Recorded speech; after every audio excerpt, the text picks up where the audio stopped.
Hello and welcome back to the channel. This week we're going to be taking a look at how to team time trial at the intermediate level.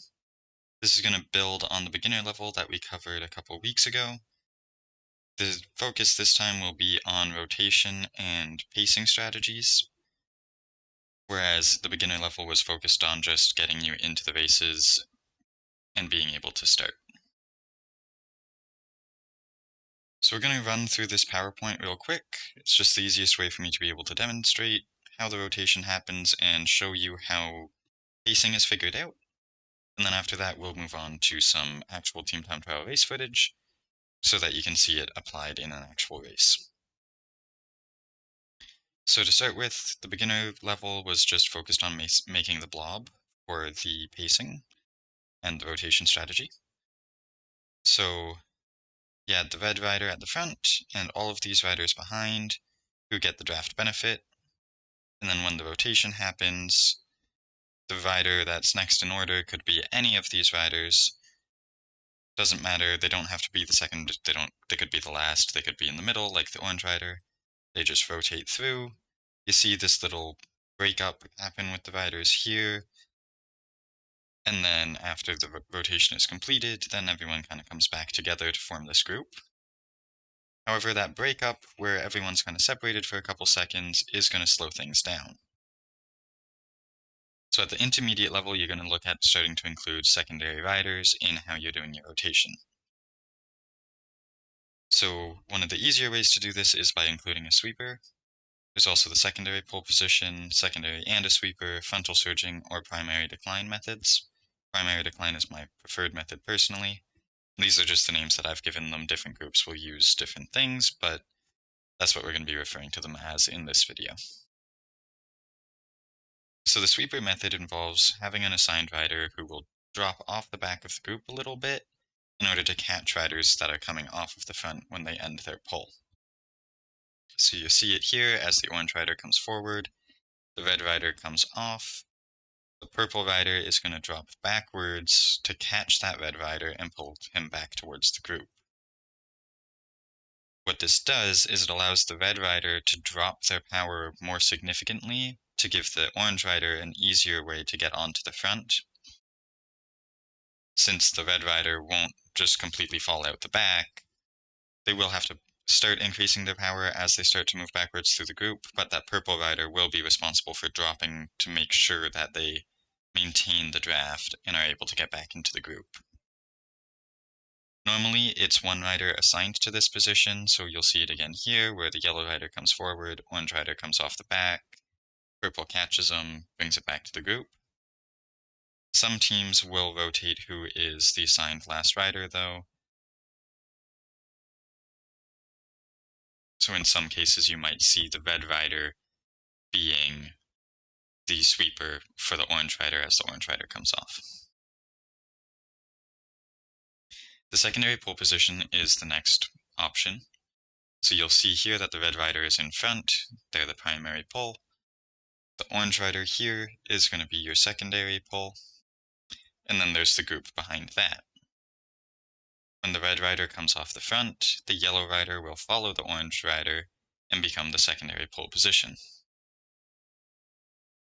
What this does is it allows the primary to hold the speed or power that you're supposed to be holding for the duration of their turn, and that yellow rider is going to be responsible for closing down any gaps to the rest of the team. This allows for an overall fast pacing and more even pacing for your team's total power or speed, because as you've probably noticed at this point, if you've done a couple team time trials, there will be times where little gaps will open up in your team, and having a rider set to just close those down so that the lead rider doesn't have to slow down at all will help you maintain your speed a little better. The secondary plus sweeper option is just a combination of the prior two. So you'll see the red rider switch off here, orange and yellow move forward, and purple move back to catch the red rider. Frontal surging is another good option because it will progressively increase your speed. What it means is that as the orange rider comes forward, he has to surge past the red rider, who will not finish their turn until the orange rider has passed them. So once the orange rider is passed, then the red rider can peel off. If you're doing the secondary rider or secondary sweeper is also something that you can do with this. However, if you're doing the secondary rider option, then both the yellow and the orange rider would need to move past the red rider before they come off and go to the back. Primary decline is my personal favorite because it kind of combines a couple different things. So you'll see the orange rider here is going to surge past the red rider. This red rider now takes up the secondary position. They'll stay there until the group is firmly attached to the orange rider to make sure that there's no gaps or anything like that before eventually moving further back and fully recovering in the group. A good example of this for timing would be if your pulls are about 30 seconds, the red rider will probably be in the secondary position there for an extra 5 to 10 seconds, and it's easier for the red rider to do that than having a secondary pull rider, because the red rider already has the momentum and will be able to just maintain that in order to keep the gaps tight. Next, we'll look at pacing. So what you're going to do is you're going to want to get a list of all of your riders, their 5-minute watt per kilo, and their 5-minute absolute power. I've used the 5-minute watt per kilo and absolute power from a couple teammates of mine and just replaced the names. And then you're going to want to highlight who is the high and low on the absolute powers, particularly for a flat course. And then you're going to organize them based on highest to lowest, with your highest person will be taking the longest pull, and your lowest will be taking the shortest pull. So I've based this rotation off of 7-minute rotation for a 35-minute total time. Most TTs will be around 40 minutes, maybe 45, up to an hour on some of the really long courses. However, that means that the majority of them will end between 35 and 40-ish minutes. So the blue and violet rider here, who are the strongest, will be the ones taking an extra turn, and they can probably be the ones that will have enough power to do so anyways. So you'll see here for the pull power, I've set it up so that the middle two riders, it is roughly equivalent to their 5-minute power. They'll be doing 1-minute intervals at this power, which should mean that it'll feel pretty easy for the first couple turns, but keep in mind that you'll probably be pushing in your threshold, if not just below your threshold, while in the group. So by the end of it, it will still feel pretty tiring and hard to complete. But overall, they'll spend 5 minutes at their 5-minute power, which is pretty good.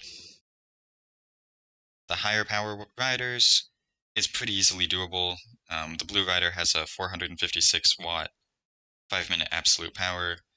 They could do 390 watts for 20 minutes, but that'd be asking a lot from one person. And keeping in mind that they'll also be probably not at threshold, but recovering a little bit at a higher intensity, you don't really want to try to be pushing too much and end up dropping your strongest riders. So they're going to do their pull duration for 2 minutes, which should be well within their abilities for their 5-minute power.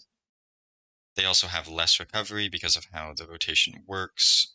Each of the blue and violet rider will only have 5 minutes of recovery, whereas the other riders will have 6 or 6.5. Overall, blue and violet will do 10 minutes on the front, and the green and yellow rider, the 390 watts, is roughly what they can hold for a minute. So it'll be about a 30-second, pretty high intensity effort for them, but they'll have 6.5 minutes of recovery in between. So this is similar to a low intensity sprint workout for them. Overall, they'll spend 2.5 minutes on the front by the end of it, and if they have to take times where they're not pulling, then that is completely fine, it's normal, and the blue and violet riders should be your ones that look at taking over those pulls. So if the yellow rider feels they won't be able to complete their pull and stay in the group, the blue rider could take over and say, okay, I'm going to do a 2-minute and 30-second pull, which keeps everyone else's timing the same, and the yellow rider gets a full extra rotation worth of recovery before their next time on the front. It's important to note that they should be able to complete their pull and stay in the draft afterwards still. This was pointed out in the beginner video and is still important. You want to have as much draft as you can in your team. So, especially early in the race, if you don't think you'll be able to complete your pull and stay in the group, you're better off getting an extra rotation of recovery in rather than going out doing a super hard effort and then blowing up and your team being short an extra person for the rest of the race.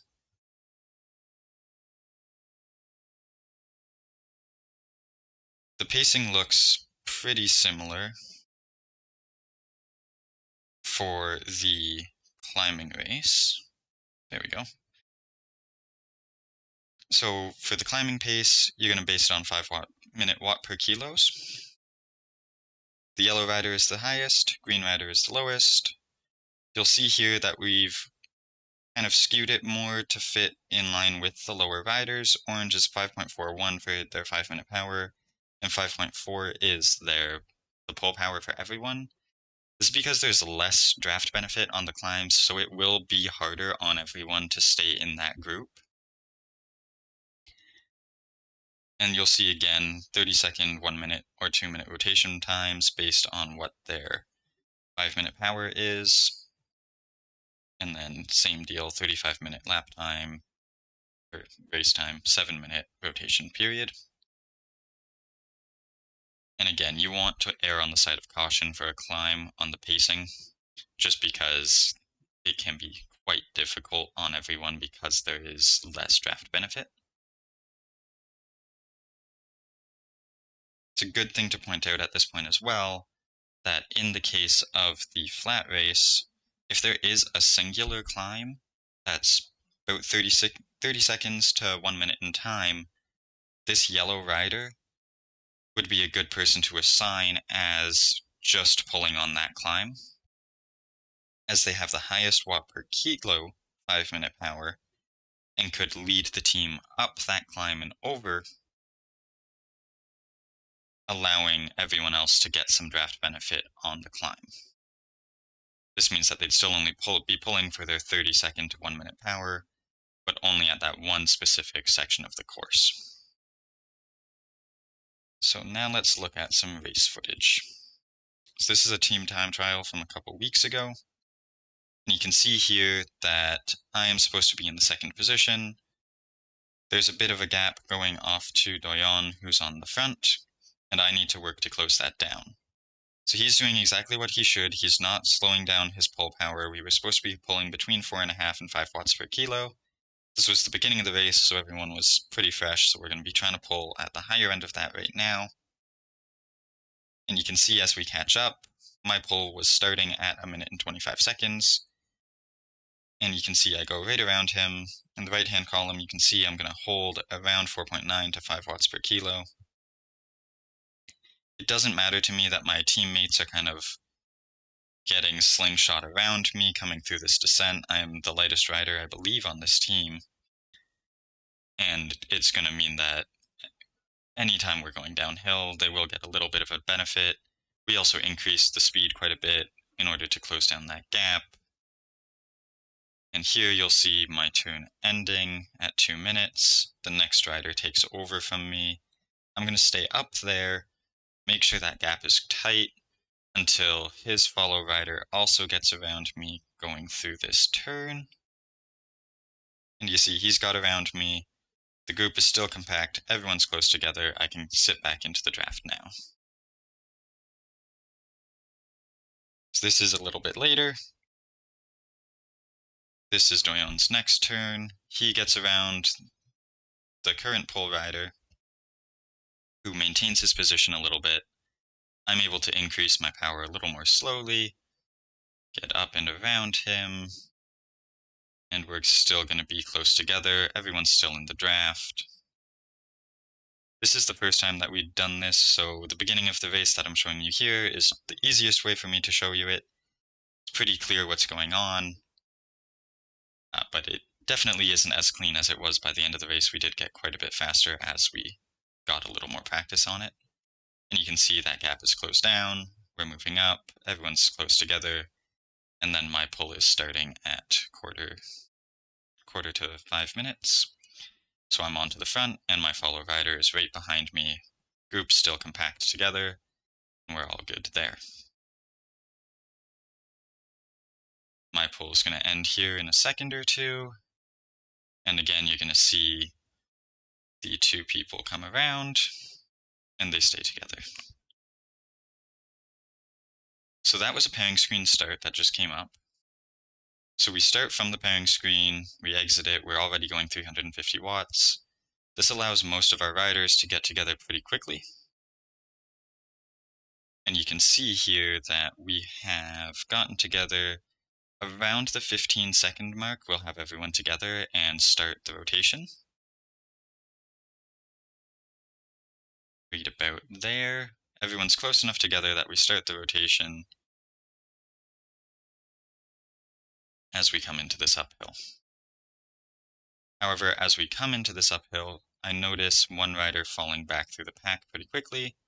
So I'm going to slow my own pacing down slightly so that I'm still getting the draft benefit from the person in front of me, and they get the draft benefit from being within 2 meters of me as well. This is what the sweeper does normally, where I drop back, make sure that everyone is still getting draft benefit, and then it gets pulled back together and is closed right there. So you can see now how the different pacing strategies work. The 2-up strategy is a very good strategy to use with the secondary pole position. Sweeper is also a easier intermediate level rotation strategy in order to just make sure that the team is able to still stay together pretty well without a whole lot of changes needing to happen.